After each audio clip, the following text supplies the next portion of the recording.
from someone who once asked, how can people live without exercise?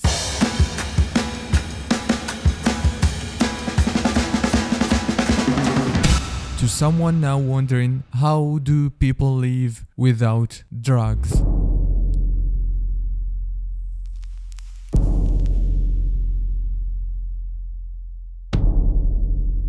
This is my story.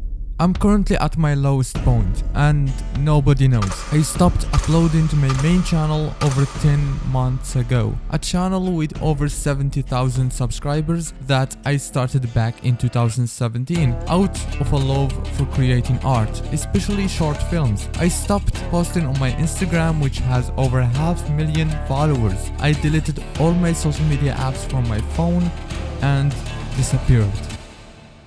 I came here to a place where nobody knows me, so I can say what I really want to say. I want to be heard by people who don't really know me, because I can't say these things to the people who used to follow me on my main channel, which was in Arabic.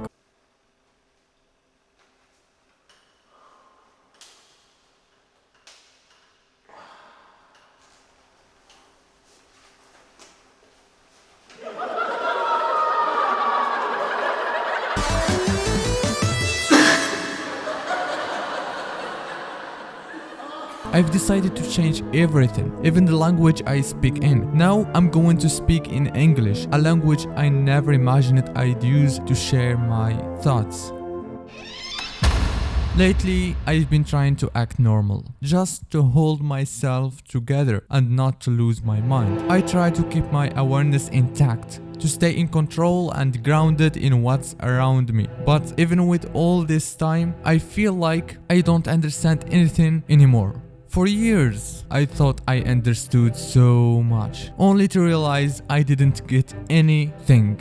I set big expectations for myself, especially financially. I wanted to achieve big things, with money as a major focus. I planned and worked day and night to the point where I nearly lost my sight multiple times. And yes, I did manage to reach a decent income, but it wasn't what I expected. Meanwhile, the people I once thought were not as smart or thoughtful have now passed me by in big ways.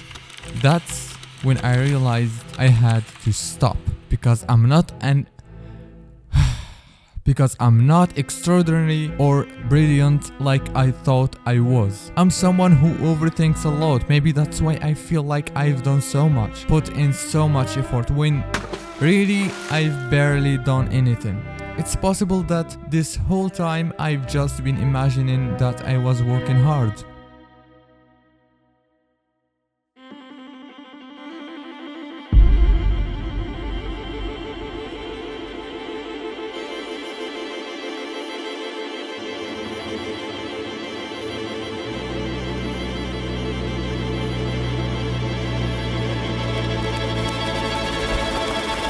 I've let go of so many dreams, from childhood until now. Every year I give up on a dream when it feels like it's too late, when I feel like my age has taken that opportunity from me, accepting that I'm not the main character in this world. I keep letting go of dreams. The latest one was becoming a filmmaker. What you are watching now, if anyone is even watching, is not a movie, it's not a video I can label as anything specific. You can think of it however you want. The truth is, I no longer consider myself a filmmaker.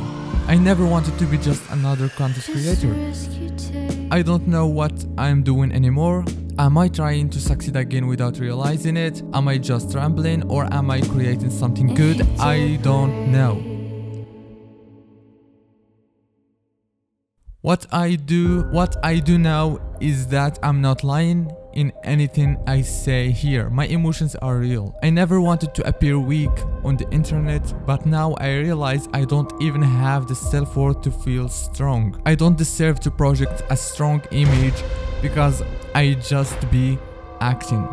3 months ago, I was in the best shape of my life. I worked out 3 hours a day, ate healthy, cut sugar completely and stayed far away from substances.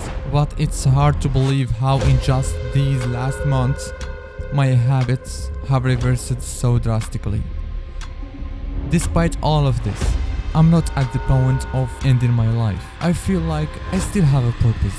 Though I have no idea what it is, I feel like I'm supposed to do something, even though I don't know what it is yet. The thing that gets me is that despite who I feel, I don't want to end my life, and that says something to me. It means the people who do choose to end their lives must be feeling an even deeper pain, with no one to talk to, nowhere to turn. That's why I'm speaking up today, because really, there is no one for me to talk to either. I don't want to reach that point of no return one day. The way you make me feel, you're setting fire to my heart. Before you, oh, what was that? I don't recognize, now I'm looking back. How I adore you, it can't be matched, no.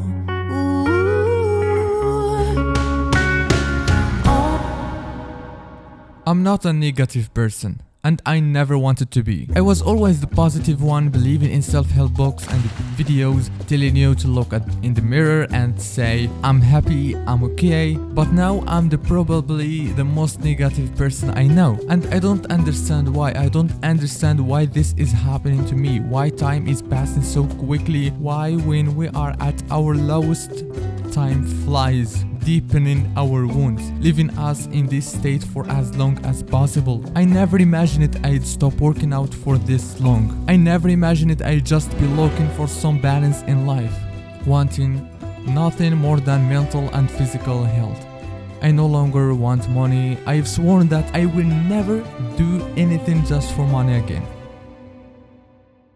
What made me say all this and record what you are watching is that I learned something new. Something that kept me from ending my life.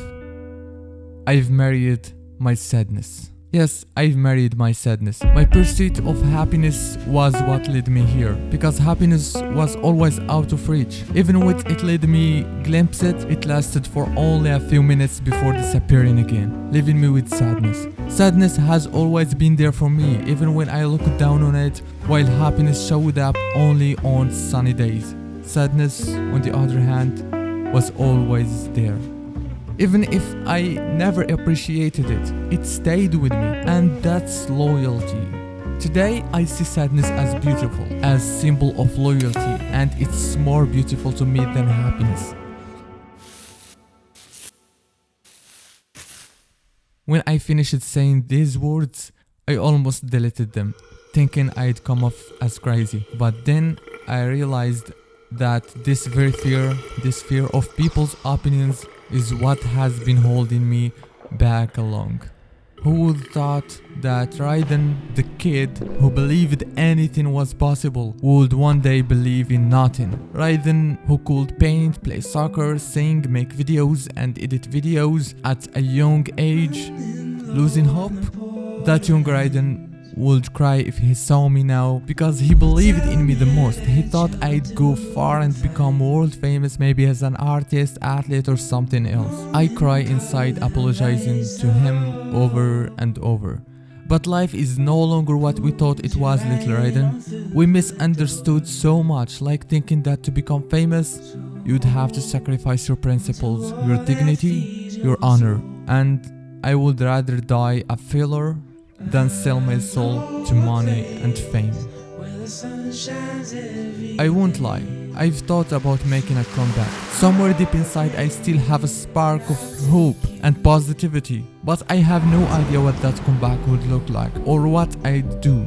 That's why I'm here, in this moment, recording what you see. I'm not saying any of this to gain fame or attention. I don't even want my mom to know what I'm saying here or what I'll say in the future. I'm doing this for the few people who might understand. Yes, I know there aren't many of you, but I hope this reaches you. Because if it was just about numbers, I'd go back to my Instagram, TikTok and YouTube audiences totaling around 800k followers. Positive, sir. I'm in, of course. One last thing, I'm someone who doesn't like to I'm someone who doesn't like showing emotion. My biggest fear after posting this is that people may see it as just an emotional video, which might make me delete it if I feel misunderstood. That would mean it reached the wrong people. And I hope I never lose hope.